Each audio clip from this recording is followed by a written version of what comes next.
we're in St Paul's Bay, Malta, and I'm going to take you for a walking tour. We're starting our tour off in Bugibba bus station. There's Bay 2 over there, Bay 8 over there, and there's lots of bays here. And this is a very good bus terminus to get to places like Valletta, the capital, and also the airport. So as I said earlier, we're starting off at Bugibba bus station. You can see several bus stops over here. There's a nice information thing over there. And there was the St Paul's Bay where I did the intro. All of the buses around here are electric. And one thing I will notice is that there are plenty of zebra crossings, which is really good to help the flow of pedestrians. Over there, that's the bus stop to get the bus towards Valletta, and it's also the bus stop to get the bus towards the airport. And here, there are some lovely wildflowers here, and all the number plates on the buses say bus on them, which is really funny. Some really nice wildflowers over here. And over there is some shops. And here is a bus going past. Just there. And over here you've got several car hire places down there and lots of flats and apartments around here. So I'll just tell you a bit more information about where we are, but first I will tell you about the travel cards and the ways you can tap on and tap off. Just inside this bus here you can see they have a tapping card thing. It's €2 for a normal bus and €3 for an airport special bus, or you can buy an Italian card for €25 for 1 week. It's very windy here. And also if you tap your card, you get a ticket which is valid for 2 hours. So it's €2 for 2 hours per person. So as we're walking towards the sea, I will tell you a bit more about this area. This is north of Malta, relatively near the crossing to get to Gozo and Camino. It's an absolutely lovely island, Malta. South is Valletta and north is this area. We're in St Paul's Bay, and we're in Bugibba, which is the north of St Paul's Bay, and the south of St Paul's Bay is called Bugibba, so we're kind of in the middle. We're staying at a Euro Club hotel. It's a lovely hotel, and over there you can see the sea. Not very well, we will get to it closer in a second. But on the left you can see there are a row of cafes and shops, some fire hydrant stuff. And over there you kind of get a bit of a better view of the bus stop, and it's incredibly windy.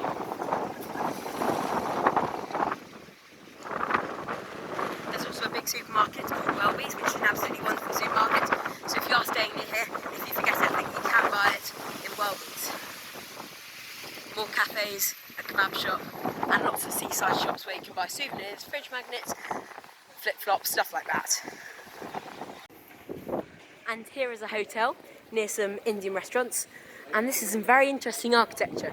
You can see that some of the balconies point outwards and some go inwards, and it's not symmetrical.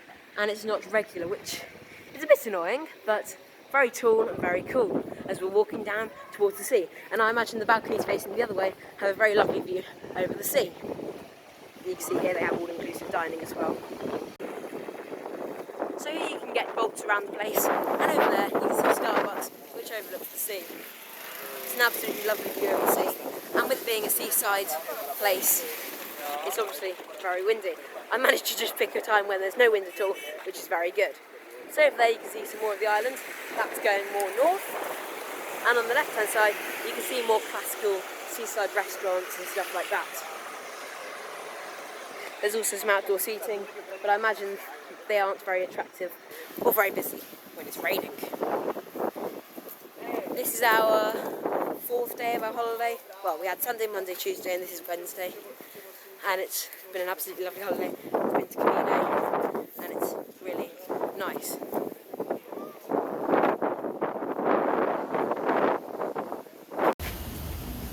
And in here you can see there's a construction site aiming to create inclusive and open spaces for all.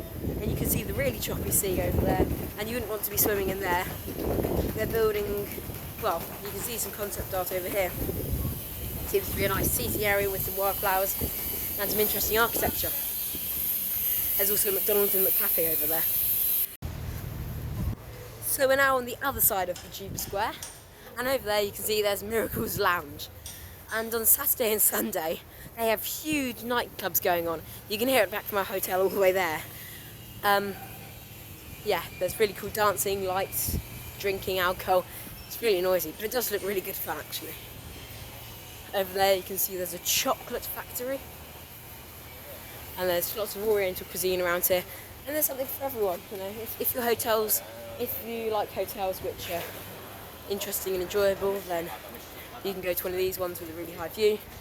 If you like holidays in which you go to the barbers, you can go there. And there's lots of other scenery and different scenic things you can do. Lots of shops with drinks in, lots of shops with food in, and you can pretty much go wherever you like and meet some really nice people. Another important thing to add is that Malta is quite hilly, and right now this area is full of construction. We tried to go down the other way, as you saw in the last clip, but it's blocked by construction, and this way seems to be blocked by construction, but I think I'll be able to get around by hopping on the pavement. The Cave and several other restaurants down here. As a whole, I would say that Malta isn't very disability friendly, not in the sense of the people, but rather the landscaping. Things like these curbs here and construction over there and the big hills is not very convenient or easy to access for people in a wheelchair, which I think is important to add. So I think it's good to reflect the true nature of these places for people who would like to come here. And also our hotel has got a wheelchair access ramp, but it's really steep and no one in a wheelchair would be able to get up there. There's no rooms unless you want to go upstairs. So there is a lift, but you need to go upstairs to get to the lift, which kind of defeats the point of having a lift. There's another bolt over there, which is like the Uber of Malta. And then you can get bolts in the UK as well. The bolts, we've used them once before, really nice driver. And you can always talk to them about the local area. Down here you can see some Italian cuisine. There you go, some pasta and pizza, because we're really near to Sicily and Tunisia here. Malta's got some really cool one-way streets. So down there you can see that's a one-way street, you can't turn left at the end. And you can see the sea from here, so if you have one of these apartments you can still see the sea. We're going to head down towards the sea again. If you're here in Malta and it does start to rain, like it did for us yesterday and the day before, it's not the most enjoyable. And you can see, like here, it's not really rainproofed and there's not many things to do when it's raining, which is a shame because, well, it's the Easter holidays, it's April, you'd expect it to be a bit warmer than rain, and it's a shame that there aren't more things to do. Although we did have a lovely undercover land train experience yesterday, which was good, and it started tipping it down whilst we were on there, so we were grateful we asked for them to put the cover down. Another nice view overlooking the sea, which is nice.